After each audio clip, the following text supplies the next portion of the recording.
Happy Sunday to all of you out there in social media land. I am so glad that you're joining us tonight for our admissions chat focused around highly selective admissions with Stanford University.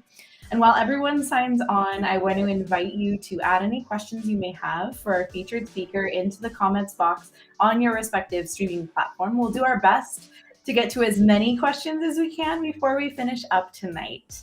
My name is Kelsey Torosyan. I am the Director of Client Services at Colledge. And not only am I thrilled that you are here listening to this free broadcast, but I couldn't be more excited about our incredible guest, the brilliant Yamilet Medina Lopez, who is the Assistant Dean of Admission for Diversity Outreach and External Relations at Stanford University, one of the most thoughtful, effective leaders in admission that I know. So welcome, Yamilet. Thank you so much for joining us. Thank you, Kelsey. Thank you for having me. It's a pleasure to be here.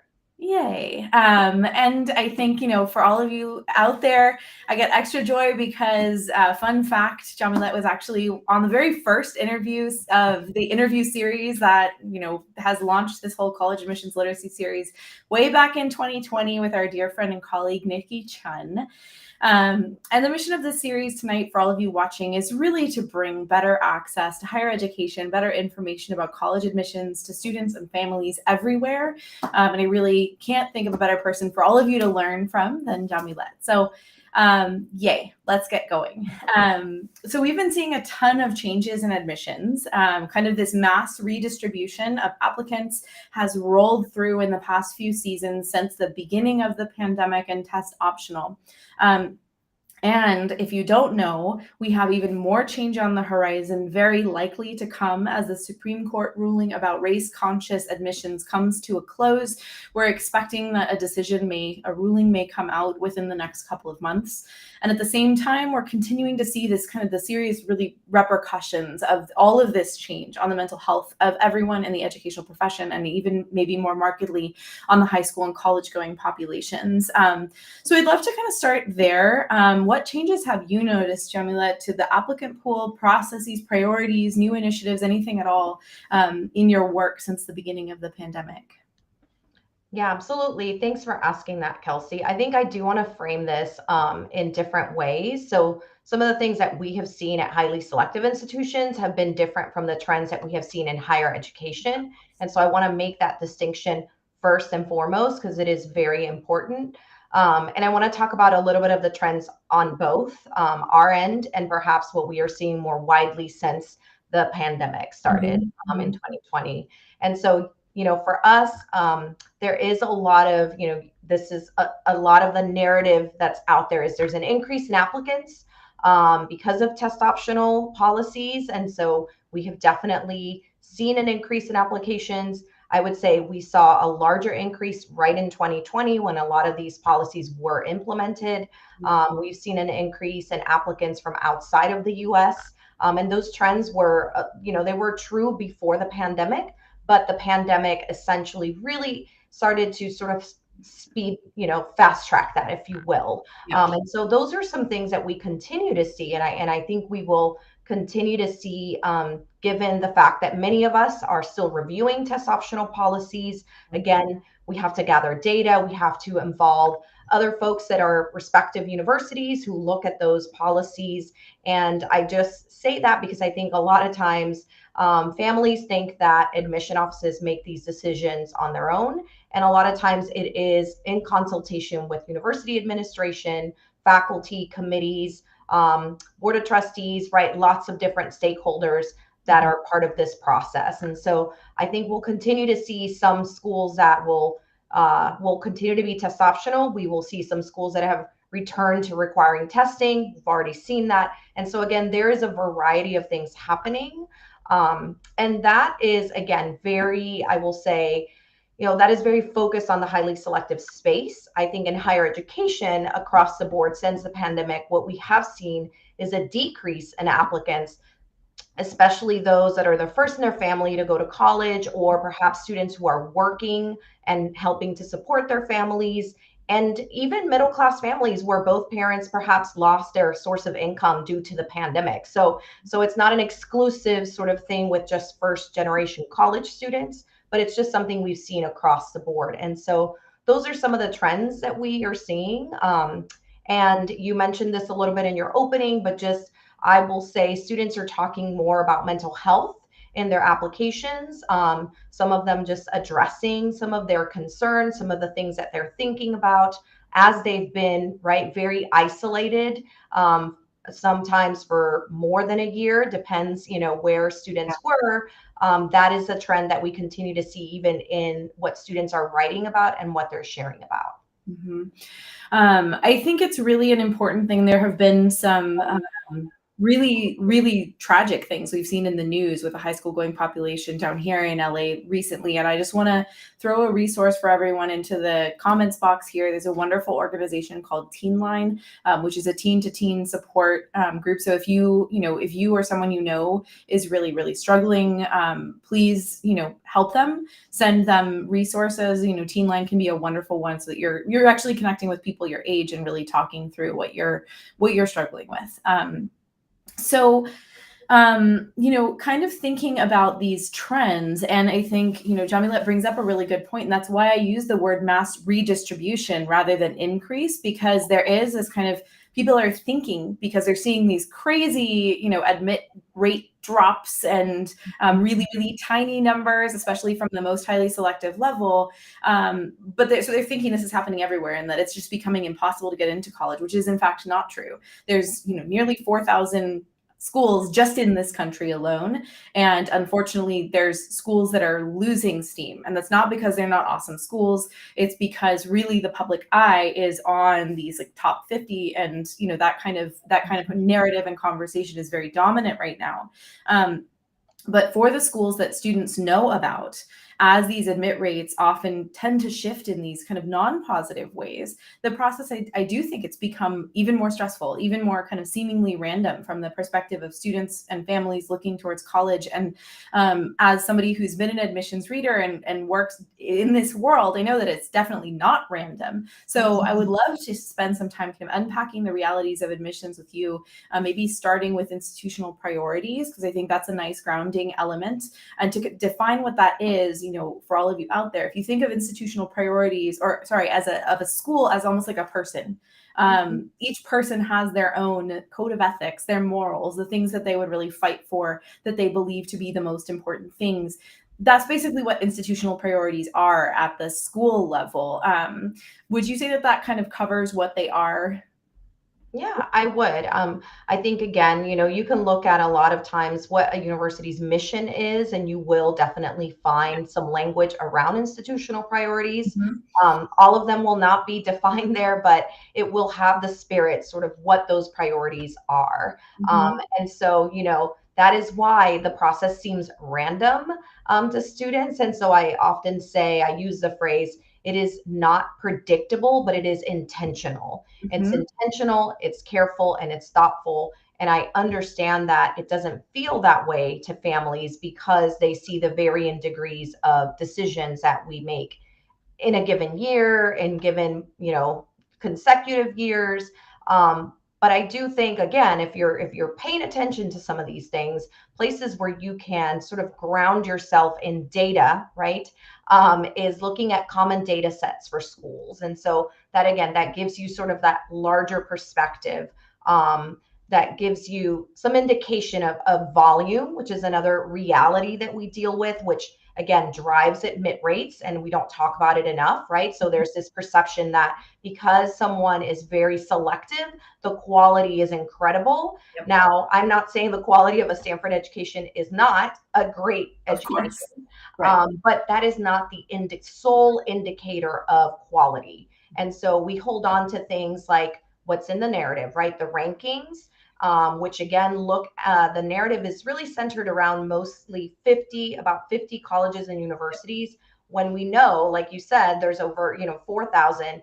And again, the majority of institutions are admitting their students. And I cannot say that enough, because again, we really pay attention to a small subsection of schools, and we decide that that's the narrative that's happening across higher education when it's not. And so I think it's really important to, again, demystify some of these pieces and remain open when you're so focused on the schools that are the schools that you continue to hear about, you might miss some really great opportunities in other institutions that are just as much of a good fit, because there is not just one institution that is a good fit for a student. Mm-hmm.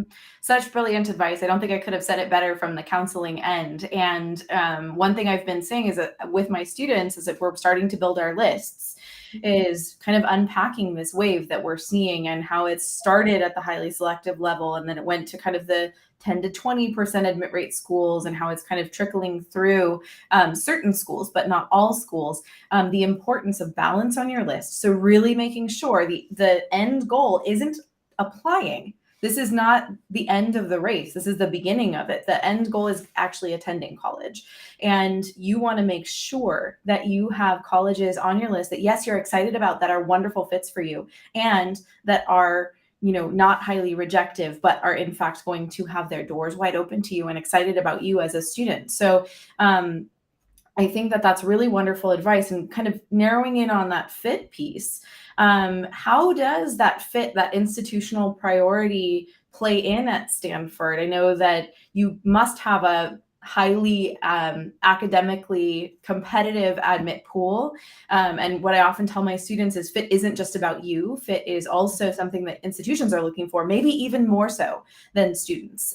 They really want to find the students that align with who they are and what they're going for. So I'd love to hear a little bit about kind of specifically at Stanford and what that kind of looks like for you. Yeah, I mean, I often use the phrase, it is like building a orchestra, right? You need lots of different talents. And so there isn't just one specific student that is going to be a Stanford student. But I think what you will find are themes, right? And so those themes center usually around students that want to be change makers in some way. And I think, one thing I want to focus on is that being a change maker doesn't mean that you've already sort of solved world problems, but maybe you're a change maker in your community and you're able to talk about that in a way that allows us to see how you would be able to do similar things in the Stanford community. Like, what are ways that you can come to Stanford and really flourish as a student? And ultimately, again, when I think about the goal of higher education as a whole, it's not, a lot of times we focus on outcomes, but I think about the whole student and the whole experience they're going to have and how they're going to find community outside of the classroom. So that's another thing we pay attention to, is what does student talk about when it comes to a community? What kind of community are they looking for? And have they sort of done their research to know what might be available at Stanford to help them find that community outside of the academic piece? And I'm glad you mentioned that, because, the reality is, and so again, when we go down and we kind of start to unpack admit rates, most of the students who apply to our institutions, my institution in particular, most of them, over 80% of them, academically are a good fit, whatever that's deemed to be, right? And so they feel like they're strong students, they've gone to high school, they've done all the right things that they've been told they need to do. But again, it's been sort of very narrowly focused. And I want students to think about that more broadly and do the things that bring them joy, do the things that they really love, because ultimately it comes through in their application when they are doing those things for joy purposes and not just to check kind of like the list, right, of things that I need to do. Because I think that's when the real disappointment comes in. There's so many times that I've had a conversation with students and families where they say, we did everything they told us to do, and yet here we are, we don't have the decision we want, right? We don't have the outcome we want. And so again, it's remaining open and knowing that ultimately these schools and whatever the decisions are do not define what you are as a student, as a person, your accomplishments, the things that you've done. You're going to continue to do them, and you're going to be great, even if you're not, at a place like Stanford. That's wonderfully put, and so deeply true, right?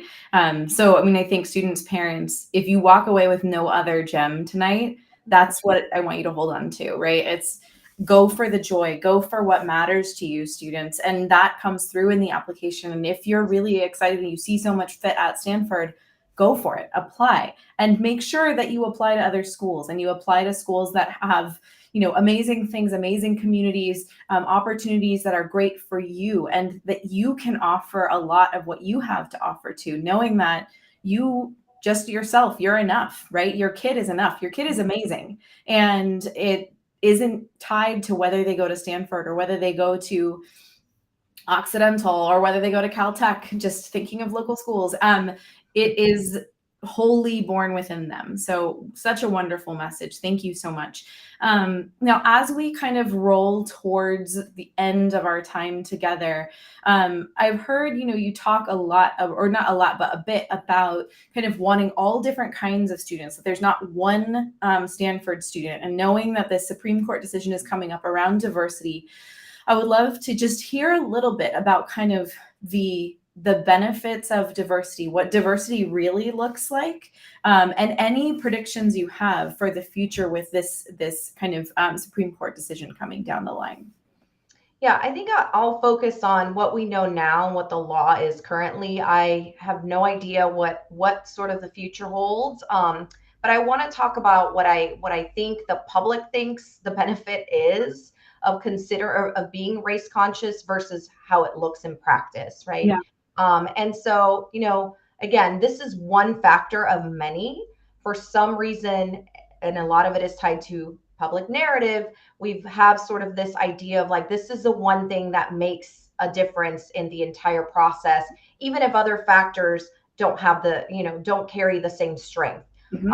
And that's definitely not the case. As someone who's been doing this work for 18 years at 4 different institutions, and again, this looks different from state to state, as we know. For example, in California, the UCs have a different process, right? And so again, it's about the educational benefits of diversity. We know there is research that tells us that when we have people in a room that have different lived experiences, different backgrounds, different ways of thinking, we arrive at better solutions for everyone. And so I think we haven't been able to do as good of a job as really getting the larger public to understand that. And so it's become sort of this idea of this one thing is going to be, the thing that kind of pushes me over the edge in the process, when in fact it's not, because it's one factor of the many factors we consider. And so, there are benefits, in fact, when we understand better who our students are and how they can contribute to the community, and how we can support them once they join our community, right? If someone is, again, if someone's a first generation college student and they're navigating this entire process on their own, how can we make sure that they have access to the information that they need, right? If students and families are thinking about finances, which often they are, right? What are those policies? Like, how can we, again, arrive to all of that to have a really diverse class of students? And so doing that work, again, is not about checking a box. It's really about thinking of the whole student and the whole picture of the community that you're going to be joining. So. Yeah, very, very helpful. And I also remember you sharing in another conversation that we had, just that, the whole point of education, and especially at a place like Stanford, that really is, like you said, about world changing, really benefiting society, benefiting the forward motion of what we can do, then it's about problem solving. It's about coming up with the best solutions. And I remember it really struck me when you said that, like, we come up with the best solutions when we have different viewpoints looking at a problem. That's how we're able to be really creative, in fact. And so this is one part of that diversity as a lens, and there's so much more to it. And I know that colleges will work really hard to continue to bring in these very three-dimensionally diverse classes. Absolutely, yes. And just like you said, and I'll reiterate again, it's just when people have different lived experiences, different ways that they have navigated the world, right? They are able to contribute things in ways that is really valuable to the entire institution. And so I cannot stress that enough. It really is about thinking of the 4-year experience, not just the outcome. And so what are your peers? Like, who are the peers that you go to college with, right? Like, what are you learning outside of the classroom, not just from books, right? What are some of those other intangibles that you are learning about? And so really thinking about that intentionally when we're trying to put a community together. And that was the case at every institution that I've worked at, not just at Stanford. There's real people behind this doing real work. It is a human process. It is not perfect, but again, as I've shared, it's not it's intentional while it's not predictive, right? It's not a one-to-one sort of prediction, but it is intentional. Yeah, thank you so much. And so kind of, I'm going to wrap things up, but last question I would love to hear from you. I know your career, as you just mentioned, has been much broader than just Stanford University. And of course, your lived experience from all of your knowledge from different schools across the country as a human on this earth. If you were going to kind of give the gift of one piece of knowledge, advice out there to students who are thinking about college, what would that be? What would you want them to know? Yeah, I think there's two ways that I look at this. I think for students that are starting to do this, like starting early is important. And the reason it's important is because then you're not focused on just the 50 schools you've heard of. Yes. When you have time, you can really sort of dive more deeply and really find out about wonderful places that perhaps are not talked in these rankings.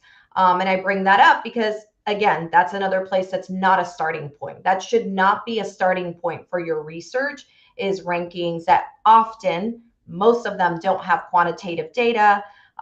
They have different ways that they measure quote unquote things. And so, if you're going to be looking at any ranking whatsoever, you need to understand how they came up with that ranking, not just sort of taking a number.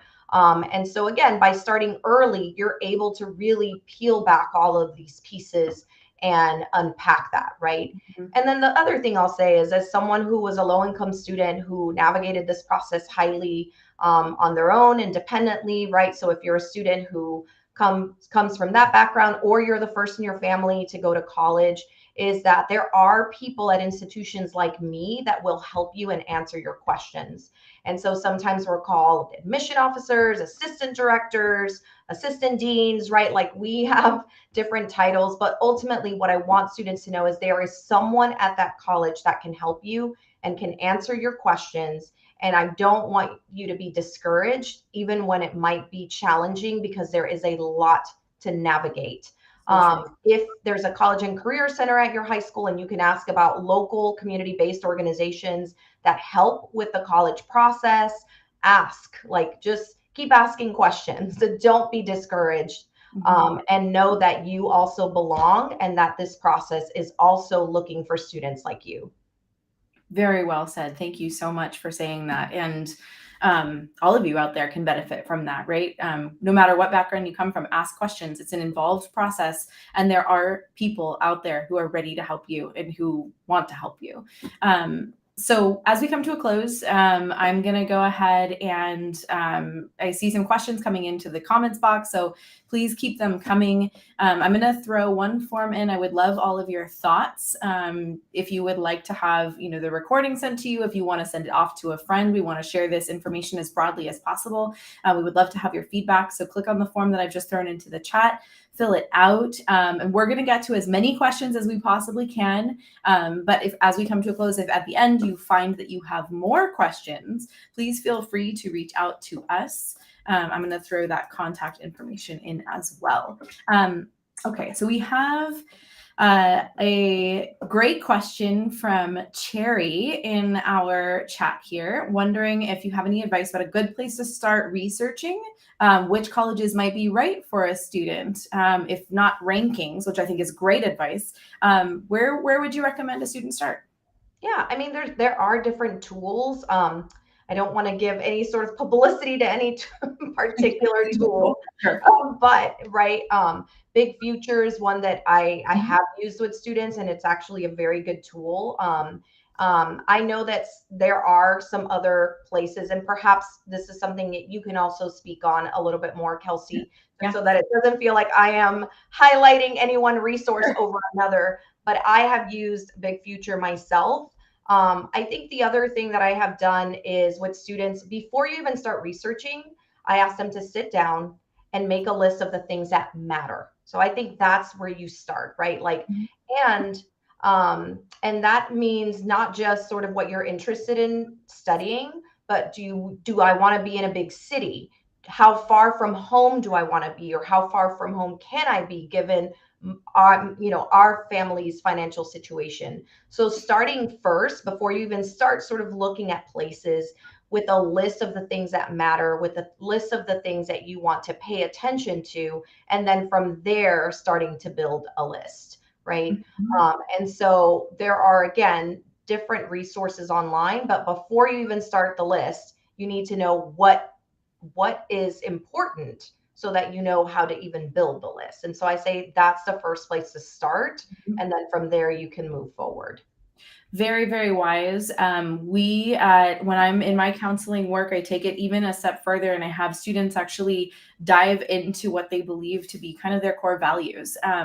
What are your characteristics? What do your friends go to you for? What do you really believe in? What would you fight for? And they just come with a long list, and then we kind of select the ones that are most important, because then you go and you read the about page, you read the mission statement, you can find resonance.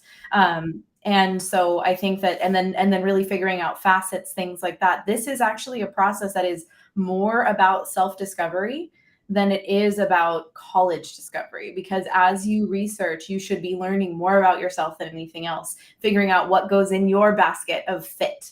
Yes, It's really, it's very inward. It's an inward yeah, process. You have yeah. to reflect about yourself, and Mhm. you have to really quiet the noise of everybody else. And that is a challenging thing to do. For But sure. truly, I think for students who find a way to do that, they get through this process and they are happy with whatever outcome they have, even if it's different from where they began. And Mhm. so, yeah. So true. And I think, there is I don't know, a grace, a flow to the way that students get into college and where they land. And I've seen it time and time again. When you allow the process to happen, you land in the right place. That doesn't necessarily mean you land in the place that you originally thought you were going to land. And I've had students get into their top choice school and choose to go somewhere completely different, because they get to know themselves so much better. So in addition to Big Future as a tool, I'm throwing in one more, which is the common application. In fact, outside of the part where you sign in and start, filling out your common application, has a wonderful tool that allows you to filter by all kinds of things, including like whether the school requires a supplemental essay, and size, location, everything like that. The other thing I would say in terms of advice is go visit local schools. So I'm here in the LA area, and I have plenty of students that are like, no, I really want to go somewhere else. I don't want to be in LA. But you're here in easy driving distance. You've got a really large public, UCLA. You've got a large private, USC. You've got a small liberal arts college, actually a handful of them with the Claremont Consortium, with Occidental College. You've got two mid-sized schools, one that's Jesuit, one that's not, including Loyola Marymount by LAX. And you've got Chapman down by uh, what's that place called? Orange. Yeah, Orange. And I was thinking Disneyland. And then you even have an art school, Otis College of Art and Design, right? So like there's so many schools you can go visit. And it's like, I don't know, trying on a jacket, right? You might try one on and be like, oh, this is super cute, but it's kind of itchy. Or like my shoulders don't quite have enough room to move, right? When you go onto a college campus and there are students there, you get a feel for it in a way that you sometimes can. And that doesn't require you to be able to travel. And that isn't going to be true for 100% of students out there. But if you are within driving distance, go do a tour, get your feet on the ground at a place and see what it's like. And that will help you figure out what you are looking for in terms of the great pieces that Yamilet was mentioning, like size, location, programs, dorm life, on campus, off campus, all that kind of stuff. Yeah, I think also, a lot of schools have maintained a lot of their virtual programming, and there So true. are programming that is not just a tour online, but we do, for example, a student forum, Mhm. where you get to see like a panel, right? And many of us have kept recordings of those things, and they're from last year, the previous year, like they're recent. And so a lot of schools have maintained a lot of that content on their Yeah. pages. And so if finances are an issue, if you're looking, if you're watching this and you're not in California, there are many ways that you can access that. And so make sure that you're looking into those resources. There's also a website called CapEx, and we're a part of College Greenlight. That's another way that students can do research. Again, I just mentioned some broadly, but we work with many of them. And so I think the going back to the list of values and the things that matter is the starting point, and then you can build from there. Mm-hmm. Yeah. Wonderful. Thank you so much. I think that's such valuable advice for students to be thinking about, especially if they're juniors. But if they're younger, you have even more of the advantage of time to be able to explore. And I work with students when they're younger, and I can tell you that they do better in the admissions process because they know themselves better. It's not because of some magic sauce. It's because they're encouraged to lean into their own passions, to follow, their hearts, and also to explore colleges early. Really quickly, because I know we're almost out of time, one other thing I wanted to ask you is, at a school like Stanford, where the pool is so academically and I think extracurricularly high achieving, can you touch on the role of the essay portion in your review? What is the kind of the role of it? Because I think students feel like the essay is going to also be a thing that could get you in or keep you out. Yeah, I mean, again, I think I really want to encourage students to think about this process as the entire application and not parts of the application. It's Mm-hmm. not the test score. It's not just the GPA. It's not just the essay, right?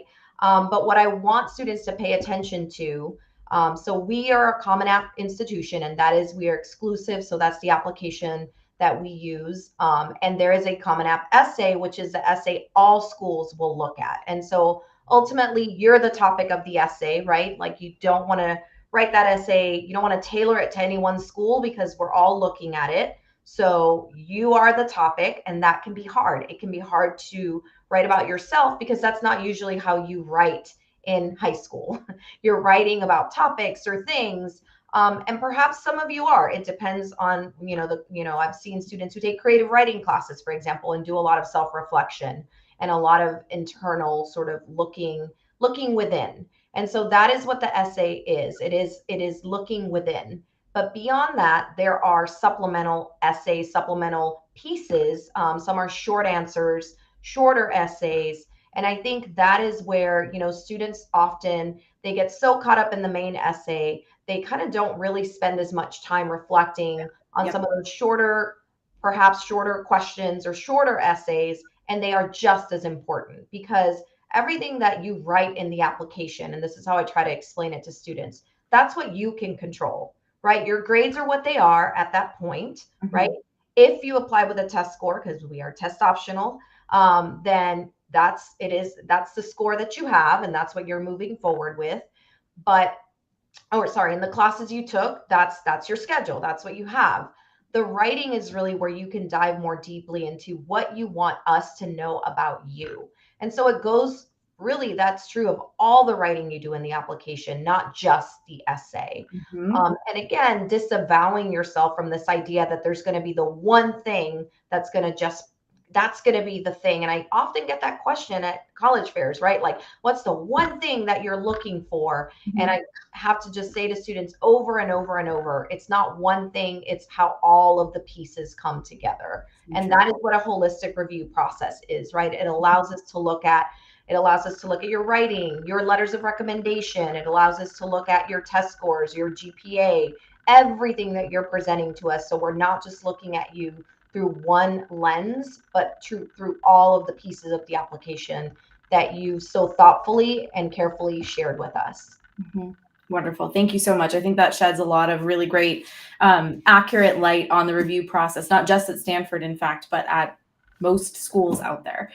So we are out of time. Thank you all for watching. I want to let you know this week is our kind of admissions chat extravaganza. Thursday evening, we have business admissions with Syracuse University. Then 1 week from tonight, we're diving into arts admissions with UCLA.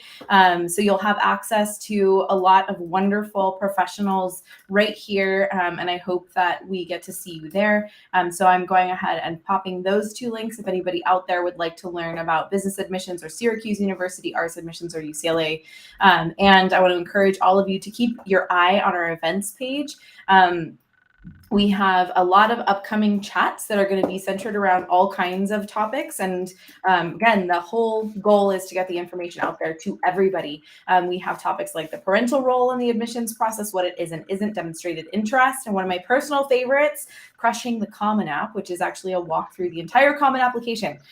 So if you have questions, it's a really lovely platform, but it's not always super obvious like every platform. So as a group that's trying to reach as many families and provide more information, better access, thank you so much, Yamilet, for your wisdom tonight. Students out there, you are absolutely enough. So lean into who you are, lean into your joy, show it to colleges, and know that no matter what your outcomes are, you have something to offer and you are valued. If you feel like you need more help, remember that those admissions professionals like Yamilet are there for you as a resource, as are your high school counseling offices and CBOs. So draw on their expertise. We would love to support you at any step as well. So feel free to reach out. And thank you so much for joining us, and good night, everybody out there. Thank you.